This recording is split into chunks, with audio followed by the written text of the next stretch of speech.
Hello, YouTubers, friends, compatriots, looters, shield, desolation, peasants, vassals, victims, targets. I'm a useful idiot. And I guess I'm going to do part 2 of the global NSA scandal becomes global comedy. Because the very day after I made that video, an entire new array of high comedy hijinks, international hijinks, was unleashed in the media. So let's dive right into this. So it becomes even funnier and funnier as time goes on.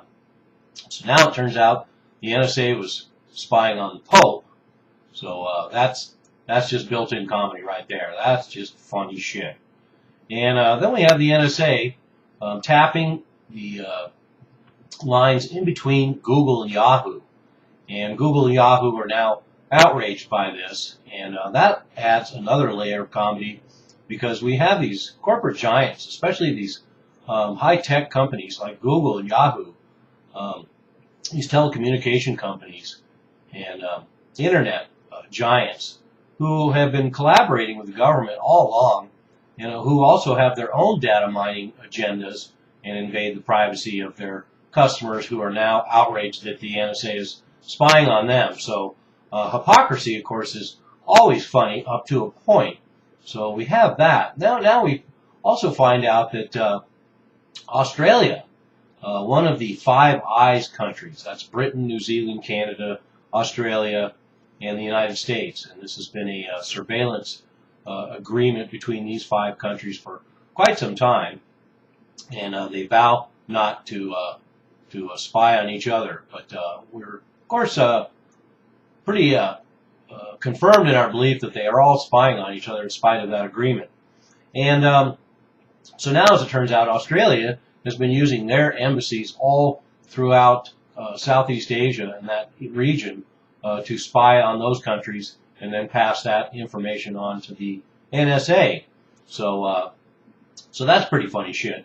And then we have the layer of finding out that embassies all over the world are used for surveillance, and anybody that doesn't realize that is kidding themselves.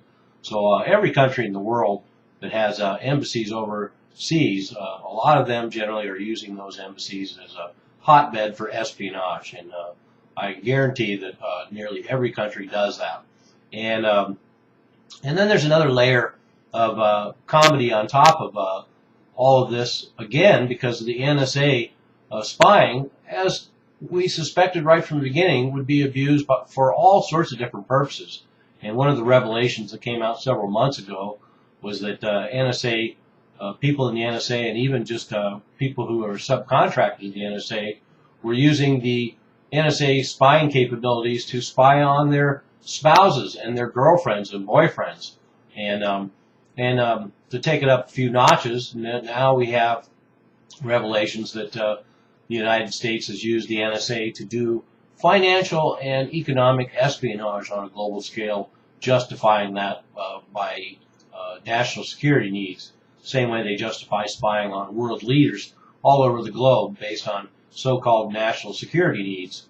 And of course, our leaders are always going to pile on more and more layers of comedy on top of this. We actually have John Kerry, the Secretary of State, out there now admitting that the U.S. maybe has, quote, reached too far, unquote. So a little humility there, a little placating, but it means nothing. And then the last story that just came out was all the close connections between the surveillance and spy agencies of the intelligence agencies of the British, the Germans, the French, the Spanish, and the Swedish. So, once again, here we have another subtext, another alliance just under the surface, all involved in spying and surveillance on their own people and people all over the globe. So once again, I go back to the fact that this is becoming global comedy and its hypocrisy and finger pointing when they're all in on it. Everybody is spying on everyone else.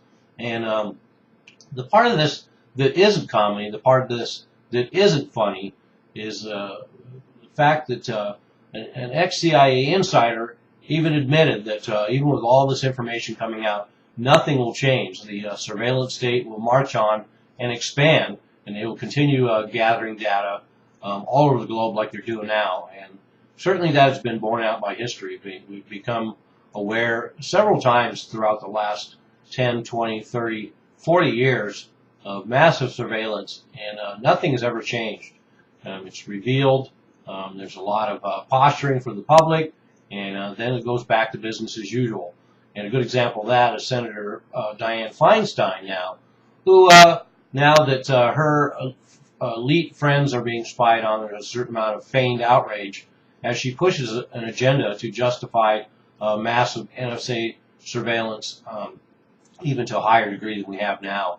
So anyway, that's the part of this that's not funny at all. And we are in a surveillance state, and there's nothing that will change that. We will continue to be in a surveillance state, and there will be more revelations like this every few days, every few weeks, every few months, and every few years.